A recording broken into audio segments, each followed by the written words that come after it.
오늘 내용의 핵심이 무엇입니까? 7장에 우리는 미디안 전쟁의 영광스러운 승리를 함께 보았었죠. 그리고 지난 시간 우리가 오후 예배 때 8장의 초반절을 보면서 비극으로서의 서막을 우리가 함께 보았습니다. 바로 기드온과 또한 기드온의 300용사의 모습이 점점 더 그들의 모습이 퇴색되고 있는 모습을 우리가 지난 시간에 볼 수가 있었어요. 그래서 여기서 우리가 좀 볼 때에 이제 본질에서 벗어나서 변질되는 모습이 여실히 드러나는 그들의 모습이 오늘 이 말씀에서는 중심부에 있음을 우리가 좀 볼 수가 있습니다. 여기서 주목해야 될 것이 무엇이냐면 여러분 이 사사기가 누구가 쓴 책이죠? 사사기는 바로 사무엘이 쓴 책이죠. 여러분 이 사무엘이 이 본문들을 기록을 할 때에 이 본문에서 의도적으로 보여주고자 하는 상황들이 몇 가지가 있습니다. 그 중에 하나가 무엇이냐면 이 기드온을 통해서는 어떻게 보면 상반된 그의 태도를 보여주고자 하는 것을 볼 수가 있어요. 그가 외적으로 드러나는 측면이 있었고 또한 그의 내재적인 어떤 측면이 있었던 것을 말씀을 통해서 우리는 보게 됩니다. 그것이 우리가 지난 시간에 잠깐 다뤘던 내용이기도 하죠. 외적인 측면은 무엇입니까? 바로 왕이라고 하는 호칭을 그가 거부한 것입니다. 외적으로 그는 왕으로서의 호칭을 거부했습니다. 23절이 그렇게 이야기하고 있고 거부한 것뿐만 아니라 그의 아들도 그의 자손도 왕위가 계승되어지는 것을 원치 않는다라고 그는 매우 굉장히 잘 이야기하는 모습을 우리가 볼 수가 있죠. 당시 가나안 땅에 있는 왕들, 그들이 가지고 있는 우리가 소위 알고 있는 왕의 승계, 이것은 결국 우리가 잘 아는 세습으로 이루어지는 모습이었던 것을 알 수 있습니다. 하지만 아직까지 이스라엘 백성들에게는 왕으로서 세습되어지는 어떤 직위로서 사사는 마땅치가 않았다라는 것을 우리가 또한 알 수가 있죠. 그렇기 때문에 그 당시에 외적으로 기드온은 그 가나안 땅에 있었던 세습적인 문화 이런 것들을 그대로 답습하는 것이 마땅치 않다라는 사실을 너무도 잘 알고 있었음을 볼 수가 있습니다. 그리고 내재적인 측면은 무엇입니까? 그러함에도 불구하고 왕이라고 하는 호칭은 그가 거부했지만 그것과 함께 그는 반대로 왕의 사고방식은 받아들이고 있음을 말씀을 통해 볼 수가 있어요. 27절의 말씀에 나타나 있는 모습이었죠. 27절을 같이 한번 읽어볼까요? 27절 시작. 기드온이 그 금으로 에봇 하나를 만들어 자기의 성읍 오브라에 두었더니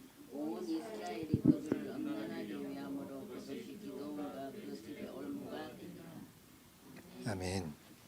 우리가 뒤에서도 계속 보겠지만 기드온이 만든 에봇은 어떤 행정적인 수장으로서의 상징이라고 할 수가 있습니다. 물론 그것보다 더 많은 의미를 담고 있다는 건 좀 이따가 우리가 한 번 더 다루도록 할게요. 이 행정적인 수장으로서의 상징으로 결국 그가 보여주려고 했던 건 무엇입니까? 왕으로서의 호칭은 거부했지만, 그러니까 외적인 측면에서는 나는 세습도 왕으로서의 호칭도 원치 않는다라고 얘기했어요. 표명했습니다. 하지만 그가 내재적으로 마음속으로는 무엇을 결단하고 있는 거죠? 왕의 사고방식을 가지고 이 땅을 다스리고자 하는 마음을 가지고 있었던 것을 우리가 보게 되는 겁니다. 결국 사사기의 저자인 사무엘이 이 8장에서 보여주려는 것이 무엇입니까? 이 기드온의 이중적인 태도를 보여주고자 하는 것을 우리가 볼 수가 있죠. 바로 겉으로는 왕을 거부하지만 내면으로는 왕을 원하고 있는 그의 모습, 바로 이것을 보여주고 있는 것입니다. 여기서 이 저자가 이것을 다시 말해 저자가 이것을 기록한 의도가 매우 중요합니다. 왜냐하면 이중적인 태도를 견지하여 보았을 때에 28절의 말씀의 의미가 달라지기 때문에 그렇습니다. 여러분 28절의 말씀 한번 읽어볼까요? 28절 시작. 미디안의 이스라엘 자손 앞에 복종하여 다시는 그 머리를 들지 못하였으므로 아멘. 우리가 보통 사사기에서 평온한 시기는 언제라고 보죠? 사사가 등장했고 그가 전쟁에 이긴 후로 그가 살아있는 동안은 평화로 생각합니다. 말씀이 다 그렇게 기록되어 있어요. 사사가 살아있는 동안은 그 땅이 평온하였더라라고 얘기합니다. 그리고 지금까지 의미가 무엇을 담고 있습니까? 하나님의 주권이 함께 있다라는 것을 내포합니다. 그러니까 사사가 살아있는 동안은 이스라엘 백성 안에 하나님의 주권 아래 있다라고 하는 거예요. 근데 오늘 이 28절의 말씀은 전적인 하나님의 주권 속에서의 평온이라고 볼 수가 없는 것입니다. 다시 말하면 사무엘이 점점 이 땅의 타락상을 보여주고 있으면서 바로 사사가 지나가면 지나갈수록 어떻게 되고 있죠? 바로 그 땅의 주권을 누가 가지고 있냐? 하나님이 가지고 있던 주권의 표명이 사사로 이꼴되었던 것을 이제는 그렇게 할 수 없는 방향으로 나아가는 모습을 보여주고 있는 거죠.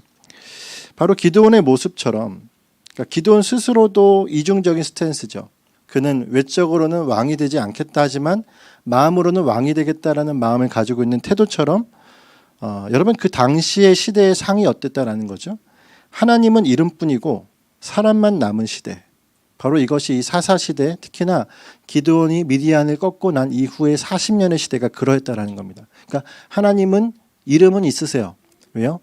왕으로서 하나님을 모시는 것에 대해서 모두 다 알고 있습니다. 그러니까 하나님 이름은 있지만 실제로 그 땅의 백성이나 기드온이나 다 어디로 향하고 있는 거죠? 하나님을 향하고 있지 않고 자신을 향하고 있는, 다시 말해 사람만 남아있는 시대의 모습을 띠고 있는 것입니다.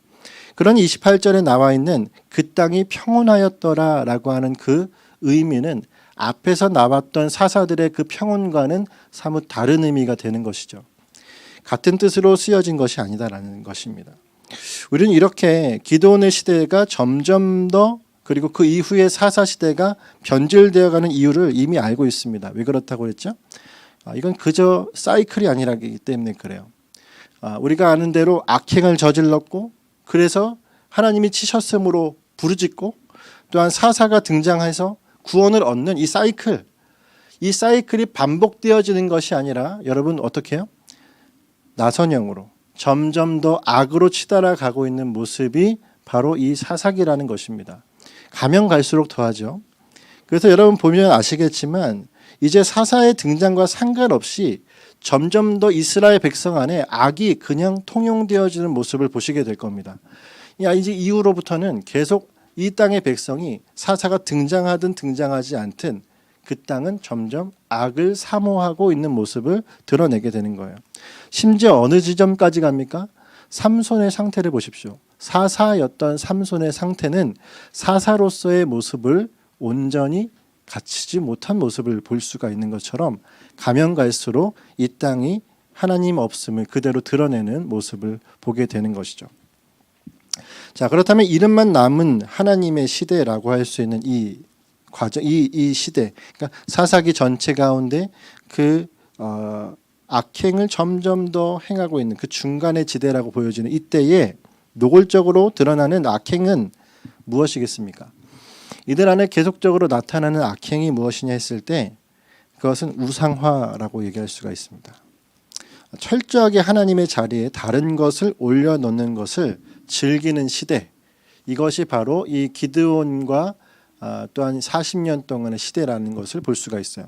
그러니까 우상화를 시키는 거죠. 그것을 되게 즐기고 있는 것입니다.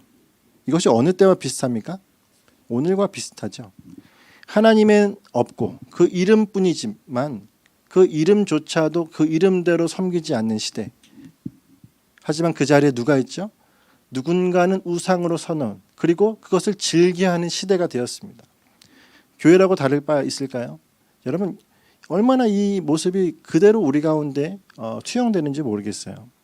그러니까 사사가 등장하여도 다시 말하면 하나님 앞에 택하여 하나님께서 부르신 자리에 있는 자들이 있다 해도 세상도 마찬가지고 부른 자리에 있는 자들도 마찬가지고 모두 다 악을 향하여 가는 이런 모습이 그때와 지금이나 여러분 지금 다를 바가 있느냐라는 거죠. 다시 말해 악을 즐기는 세대, 이것이 바로 오늘 우리가 이 말씀 안에서 보는 상황이다라는 것입니다. 자, 이 이스라엘의 상태, 그 가운데 여러분 그럼 우리가 이 우상화로 되어지는 두 가지의 대상을 우리가 한번 살펴볼 텐데요. 첫 번째는 무엇일까요? 이 그 우상화의 첫 번째 대상은 바로 기드온 자신입니다. 오늘 말씀 22절의 말씀을 같이 한번 읽어볼까요? 22절 말씀 읽겠습니다. 시작. 그때 이스라엘 사람들이 기드온에게 이르되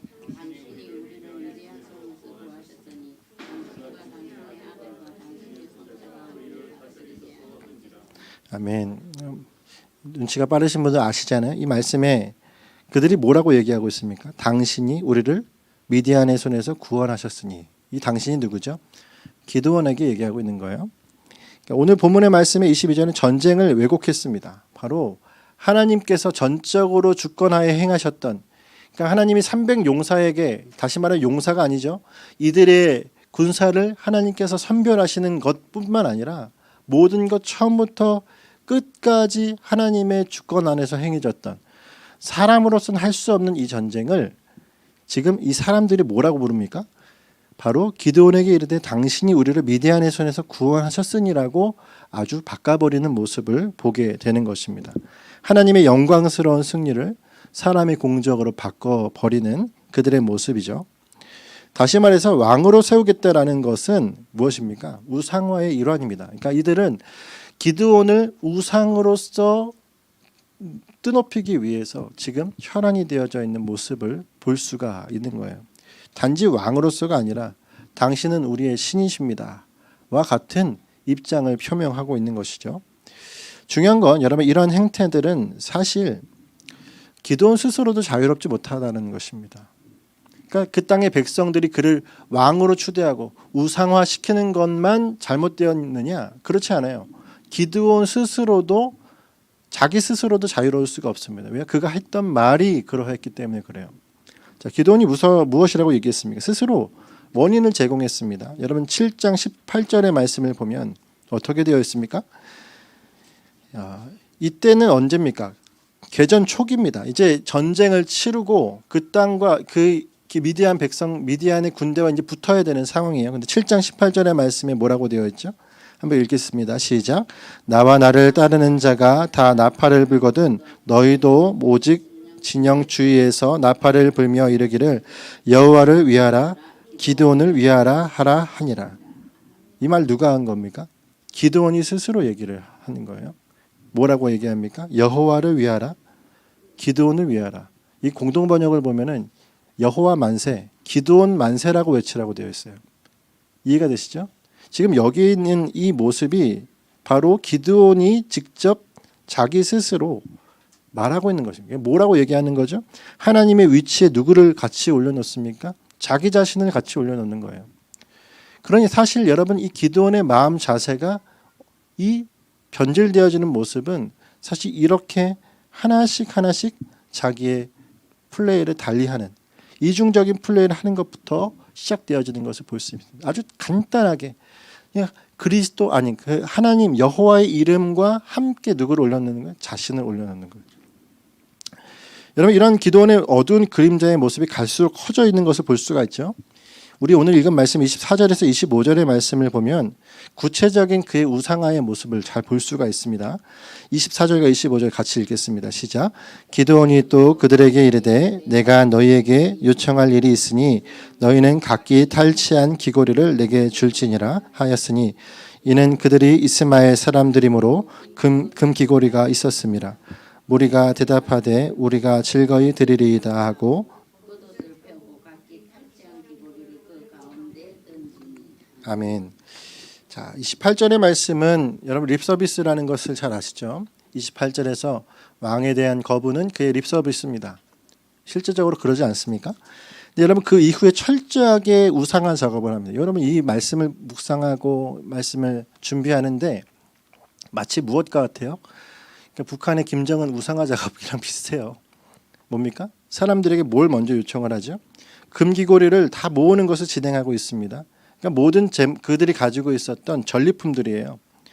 그 전리품들을 다 내라고 했을 때 사람들이 지금 어떻게 반응하죠? 즐거이 냈다라고 얘기해요. 25절에 무리가 대답하되 우리가 즐거이 드리리이다. 뭡니까? 충성을 맹세하고 있는 모습이죠. 그러니까 전리품들, 그들이 가지고 있었던 금 귀고리를 다시금 내는 가운데 그 누구도 나는 내지 않겠습니다라고 할 수 없는 분위기를 조장해버리고 만들어버렸어요. 그러니까 그 땅에서 이 전쟁을 알고 치르고 이것들을 알고 있는 사람들은 결국 누구에게요? 기드온에게 이것들을 다 혼납하게 되어지는 상황이 연출입니다. 결국 이 모든 상황이 뭐예요? 정치화가 되고 이 모든 상황 가운데 자기를 세력화시키고 있음을 말씀은 보여주고 있는 거죠. 그리고 결국 그 부에 대한 축척은 누구에게 갑니까? 바로 기드온 자신에게 갑니다. 여러분 말씀에 우리 보면은 나중에 기드온이 여인을 70명을 그러니까 여인을 수많은 여인들을 두고 그의 아들만 70명이라고 되어 있습니다. 여러분 이 말씀에서 이 부분을 이제 우리가 바로 하렘이라고 하는 그러니까 그 당시에 지금도 이슬람에는 그런 문화가 있습니다. 한 거실이 크게 있는데 그 거실은 여인들을 위한 공간이에요. 그러니까 결혼한 여인, 처첩이 다 거기에서 같이 생활을 하는 겁니다. 여러분 그런 문화를 지금 누가 가지고 온 겁니까? 기드온이 가지고 온 거예요.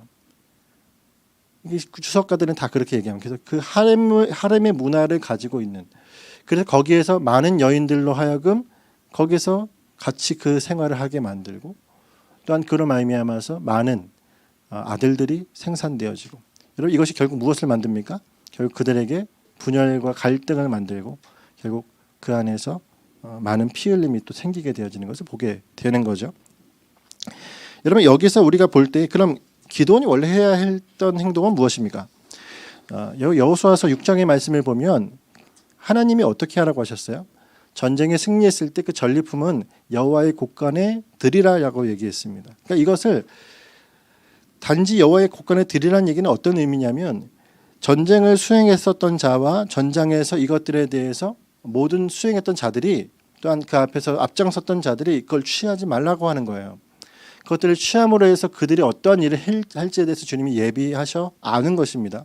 그렇기 때문에 이 일에 대해서 지금 기드온이 자신에게 모든 전리품들을 다 가져오게 하는 모든 상황은 결국 자신을 우상화시키는 작업 가운데 나타나는 것을 볼 수가 있는 거죠. 자, 우리는 이 기드온의 첫 모습이 어떠했는지를 한번 좀 기억해 보아야 합니다. 지금 이 모습은 언제요? 기드온의 후반부의 모습이잖아요. 그는 자신을 굉장히 왕으로서의 모습으로 그렇게 바꿔가고 사고방식을 바꿔가는 모습이죠. 하지만 그의 첫 모습은 어땠습니까? 6장 15절의 말씀을 보면 그의 첫 모습은 이랬습니다. 한번 읽겠습니다. 그러나 기드온이 그에게 대답하되 오 주여 내가 무엇으로 이스라엘을 구원하리이까 보소서 나의 집은 므낫세 중에 극히 약하고 나는 내 아버지 집에서 가장 작은 자니이다 하니 여러분 너무도 상반되고 너무도 동떨어진 자의 모습 아닙니까? 기드온의 첫 모습은 어땠습니까? 므낫세 지파 중에서도 그리고 자신의 그 집안에서도 나는 가장 작은 자입니다. 나는 자격 없는 자입니다. 나는 할 수 없습니다. 이것이 그의 첫 태도였어요. 근데 지금 어떻습니까? 모든 재물을 다 모으며 이스라엘에서 가장 부한 자가 되고 가장 권력자가 되는 가장 힘 있는 자가 되어져 버린 모습을 볼 수가 있는 것입니다. 이 일그러진 사사의 모습, 철저하게 자신을 낮추던 자가 철저하게 자신을 높이고 있는 모습을 하는 왜 그는 그러면 이 일그러진 사사의 모습을 가지고 있게 되었겠습니까? 사실 이건 기드온만의 문제가 아니죠. 오늘 이 부분에 있어서 자유로운 사람이 얼마나 될까요? 바로 하나님의 자리에 서고 싶은 욕구가 그를 이렇게 만들었습니다. 하나님의 자리에 서고 싶고자 하는 마음, 하나님의 이름 옆에 자신을 함께 올려놓고자 하는 마음. 사울왕은 어땠습니까? 여러분 이 말씀이 굉장히 재밌는 게 사사기를 사무엘이 썼다라고 유력하게 모든 학자들이 얘기하죠. 다시 말하면 여러분 사무엘상에 무엇이 쓰여 있습니까? 사울왕의 이중적인 태도, 그의 타락상이 그대로 쓰여져 있어요. 기드온과 어떻게 다를까요? 아니요. 기드온과 그리 다르지 않습니다. 처음 그가 했던 말은 뭐예요? 짐 뒤에 숨어서 나는 할 수 없다고 벌벌 떨던 자가 누구예요? 사울이에요. 근데 그러한 사울이 나중에 어쩌면 폭군이 되어져 버리는 모습. 여러분 그것을 사무엘상이 기록한 것처럼 사사기의 말씀에서 기드온의 모습을 통해서 또 보게 되어지는 것입니다. 여러분 우리가 이 부분을 볼 때 모세는 어땠습니까? 모세도 그가 잘 하나님 앞에 순종하여 살다가 마지막에 어땠죠? 반석을 2번 쳐서 거기서 뭐예요? 내가 이 물을 내랴.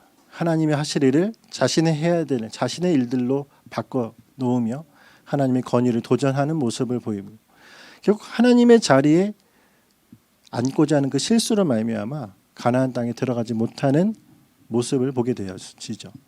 여러분 이것이 바로 위대한 믿음의 선배들의 모습임과 동시에 오늘 인간의 모습입니다. 우리 모두가 이 죄 앞에서 누가 그렇게 자유로울 수가 있을까? 우리 개인의 모든 삶을 돌아보면 어떻습니까? 여러분 사실 우리가 기억해야 될 것이 무엇이냐면 사단의 꾀임이 무엇이었냐라는 거예요. 사단이 선악과 앞에서 우리를 어떻게 꾀했죠? 아담을 어떻게 꾀했습니까? 바로 하나님과 같이 눈이 밝아지게 할 것이다 라고 하는 속임을 그에게 던졌죠. 그로 말미암아 여러분 아담은 자기가 하나님과 같이 되고자 하는 마음으로 선악과를 취했습니다. 여러분 결국 이것은 우리의 죄성입니다. 그러니까 사람의 죄성이 뭐냐면 결국 하나님과 같이 되고자 하는 마음이에요. 여러분 형편이 다 다릅니다. 어떤 사람은 어떤 큰 권력 앞에서 자신이 하나님과 같이 되고자 하는 여러분 기도원의 모습과 유사할 수 있죠. 하지만 집 안에서도 내 방 안에서도 내 삶 속에서도 우리는 늘 하나님과 같이 되고자 하는 마음 앞에 서는 이 하나님 앞에서의 교만과 죄 가운데 빠져 있는 우리의 모습이 나타나게 되는 거죠. 그러므로 여러분 우상 숭배의 끝자락에 누가 있는지 우리 잊지 말아야 합니다. 우상 숭배의 끝자락, 우상화의 끝자락에 누가 있습니까? 내가 있고 그 뒤에는 누가 숨어 있죠? 사단이 숨어 있습니다. 사단이 우리에게 주입하여 우리가 결국 죄로 말미암아 절망하며 멸망할 수밖에 없게 만드는 이 모든 사태 안에서 우리가 결국 하나님을 반역하고 배반하여서 내가 하나님이 되고자 하는 마음을 갖게 만드는 일들. 여러분 우리 스스로가 이 안에서 피 흘리기까지 주님 앞에 싸워야 될 줄 믿습니다. 할렐루야. 철저하게 나 자신이 주님 앞에 싸워야 합니다. 주님 그 자리를 넘보지 않게 하여 주시옵소서. 하나님 앞에 주님 내 위치를 알게 하여 주시옵소서. 어제 친구 한 명을 만났어요. 한 15년 만난 지는 한 4년 정도 됐어요. 그러니까 4년 전에 만나고 지금 오랜만에 만났는데 5년 전에 만났나? 근데 이 친구는 요르단의 선교사입니다. 15년 전에 나이로는 26인가 7에 나갔습니다. 참 어릴 때 나가서 지금도 결혼을 못했어요. 예, 지금 뭐 그 나이가 되도록 열심히 선교 사역하다가 15년이 지난 이 시점에 다시 본국으로 좀 돌아오는 상황에 들어왔다는 소식 듣고 제가 어제 잠깐 점심 식사를 하고 대화하는 시간을 좀 가졌어요. 이 친구랑 같이 이야기를 하고 대화를 하는데 주된 이야기가 참 감사하게도 뭐 다른 이야기가 아니라 또 선교사랑 목사가 만났으니 그래도 감사하게 하나님 앞에 우리 스스로를 좀 돌아보고 또 성령께서 나의 심령을 감찰하시도록 서로에게 그렇게 또 권면하는 시간들을 좀 갖게 됐습니다. 주제가 뭐냐면 교만과 죄에 대한 부분이었어요. 사람이 얼마나 죄 가운데 빠져 사는지 사실 우리는 눈으로 보았을 때는 그 친구의 말이에요. 자기가 기도하다가 10년 전에 자신의 죄가 그러니까 자기는 선행을 했다. 그러니까 자기는 이 일을 잘했다고 생각했던 일들이 갑자기 머릿속을 스쳐가는다는 거예요. 근데 하나님이 그거를 책망하시는데 그게 얼마나 자신의 교만이었는지를 보게 하시는 거죠. 그러니까 그 친구의 말로는 이 그라운드 밑에 언더그라운드 아래 죄가 스며 있었던 모습을 보게 하신다는 거예요. 철저하게 그래서 주님 앞에 회개를 하는데 지하 2층이 있는 거예요. 지하 3층이 있고. 그러니까 죄 밑에 또 죄의 그 근원적인 부분에서의 자신의 이게 바꿀 수 없는 죄의 모습이 나타나는 모습을 보면서 정말 주님 앞에 이 자신을 돌아보게 되는 것을 증언해 주더라고요. 그 말을 제가 들으면서 그렇구나. 인간이 선을 행한다. 우리가 뭔가 잘한다. 대단한 것을 행한다라고 말할 때 정말 그것이 우리 편에서 정말 그러한 것이 될 수 있을까? 우리가 그 밑에 그 언더그라운드에 무엇이 있는지를 살펴볼 때 그것에 대한 어떤 실제적인 증거가 나오지 않겠습니까? 여러분 우리가 그래서 무엇을 한다, 무엇을 했다라는 것이 결코 우리의 치적이 될 수가 없습니다. 우리 공적이 될 수가 없는 거죠. 어떤 일을 잘했다, 내가 그 자리에 있었다, 그래서 내가 무엇을 해냈다, 영광을 보게 했다. 여러분 그 안에 잘 들여다보면 내가 그 안에 주인이 되어져 있는 마음이 혹시라도 있을지 몰라요. 그때 우리는 어떠합니까? 내 자리를 찾지 못했고 내가 정말 주님 앞에 온전히 서지 못했음을 다시금 주님 앞에 회개해야 할 존재들이다라는 사실을 보게 되는 거죠. 여러분 그래서 우리는 얘기하잖아요. 회개는 가장 중요한 영적 전쟁이라고 얘기합니다. 회개를 해야 우리가 하나님 앞에 온전함으로 나갈 수가 있기 때문에 그렇죠. 여러분 이 이야기를 같이 나누는데 오늘 아침에 한 예전에 저 모교회 지금 원로 목사님이신데 그 목사님이 저에게 연락을 주셔서 저랑 이제 그 친구랑 만난 게 이제 그분에게 있어서는 코올리게 같은 이제 두 아이가 이제 만난 거잖아요. 근데 한 사람은 선교사를 한 사람은 목회자를 만난 것을 되게 기뻐하셨어요. 그래서 전화를 주셔가지고 이런저런 이야기를 하시는데 제가 그분에게 이렇게 얘기했어요. 참 존경합니다, 목사님. 그분에게 한 얘기가 뭐냐면 그 예전에 홍천에 수양관이 있었어요. 예전에 한번 말씀드린 적 있는 것 같아요. 홍천에 그 교회 수양관이 있었는데 그 수양관의 가장 앞에, 그러니까 이 본당 맨 앞에 양쪽에 표를 2개를 딱 써놨습니다. 기도원에 오는 이 수양관에 오는 사람들이 늘 기도하라고. 근데 뭐라고 써 있었냐면 여기는 아담아 내가 어디 있느냐. 여기 한쪽에는 제자리를 찾자. 딱 이렇게 2개가 써 있었어요. 이게 뭔지 아시겠죠? 이 기도원을 오고 이 수양관에 와서 무릎을 꿇고 기도하는 사람들이 뭘 보라는 거예요? 너 지금 하나님의 자리에 있지 않았느냐? 너 지금 하나님의 자리를 넘보지 않았느냐는 거예요. 제자리를 찾자. 아담아 내가 어디 있느냐? 라고 하는 그 문구를 쓰어놓은 걸 제가 지금도 기억합니다. 목사님. 감사합니다. 그렇게 목사님께 말씀을 드렸습니다. 여러분 오늘 우리에게 이 기도원의 모습은 남의 이야기가 아닙니다. 우리가 내 자리를 제대로 찾지 못하면 서게 될 곳이 어디죠? 바로 이 자리예요. 오늘 그러므로 저와 여러분이 나의 위치를 잊지 않았으면 좋겠습니다. 저와 여러분은 청지기입니다. 저와 여러분이 있어야 될 자리는 주님의 몸된 교회 안에서 주님 앞에 전적으로 순종할 자들이다라는 사실입니다. 저도 마찬가지고 여러분도 마찬가지십니다. 그러면 그 주님 앞에 믿음으로 서는 저와 여러분이 되시기를 간절히 원합니다. 두 번째는 우상화의 두 번째가 있잖아요. 이 에봇이에요. 27절에 나오는 에봇. 27절 다시 읽겠습니다. 시작. 기드온이 그 금으로 에봇 하나를 만들어 자기의 성읍 오브라에 두었더니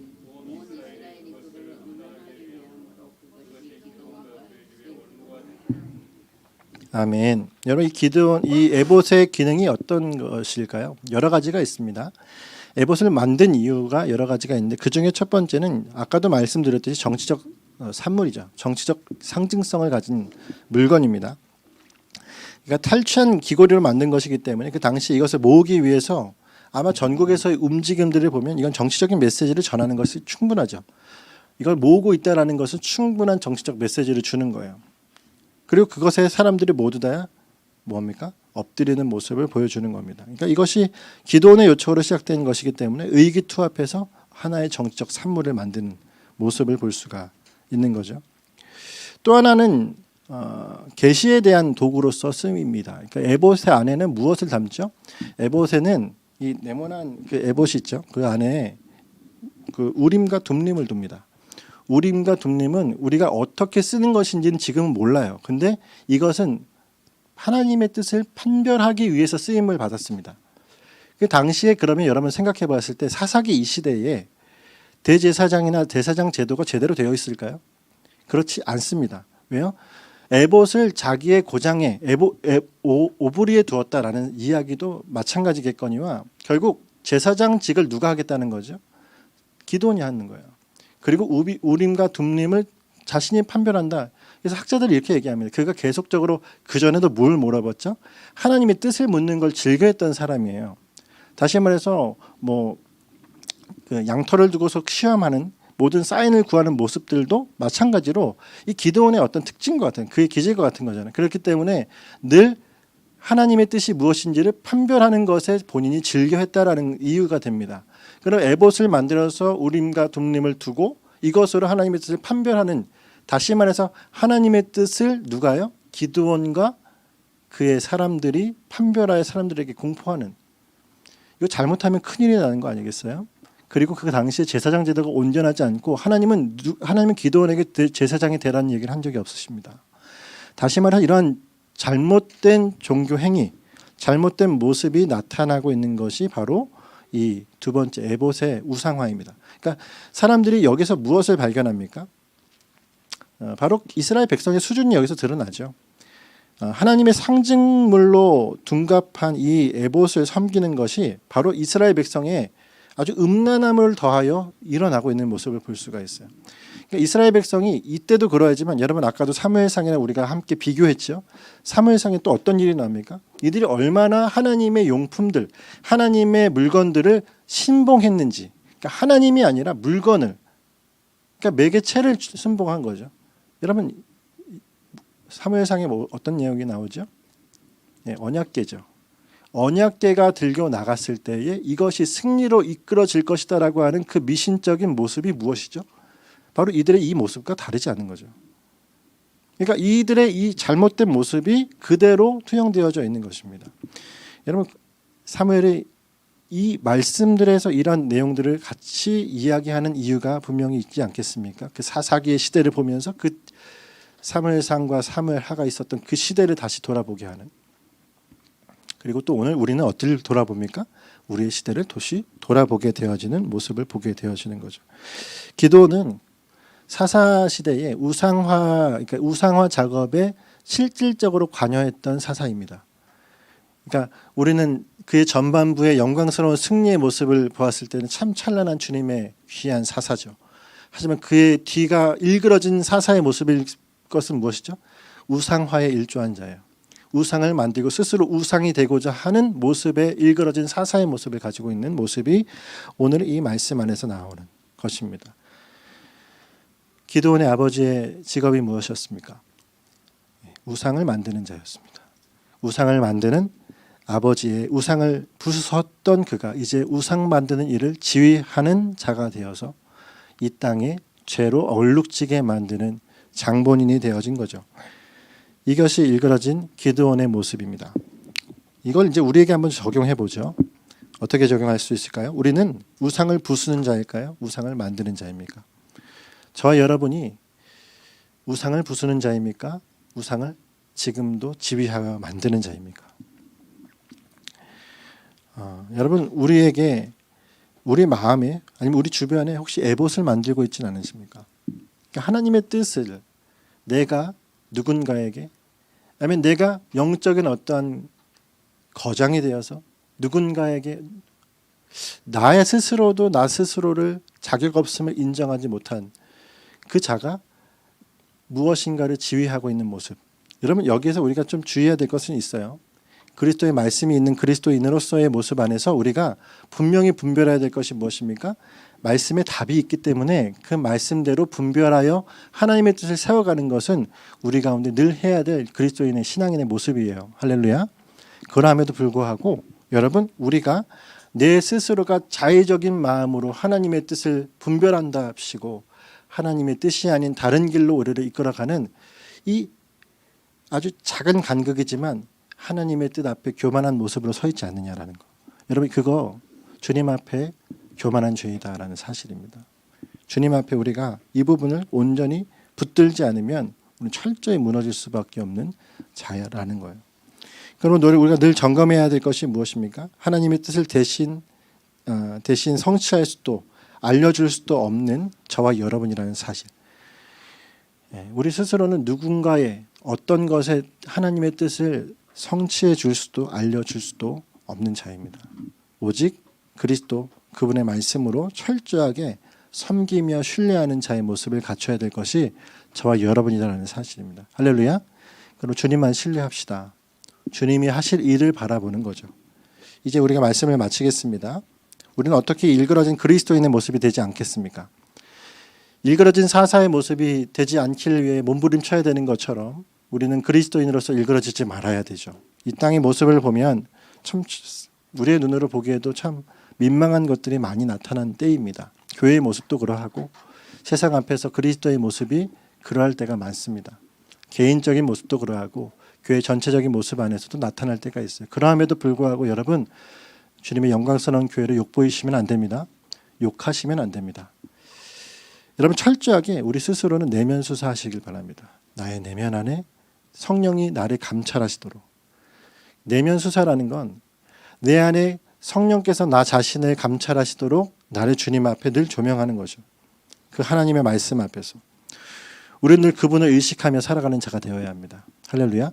코람데오 주님 앞에서의 모습을 가지고 나가는 우리가 되었을 때에 우리가 하나님 앞에 교만함을 버리고 주님 앞에 뜻을 이루어 드리는 주님의 뜻대로 나가는 자가 될 줄을 믿습니다.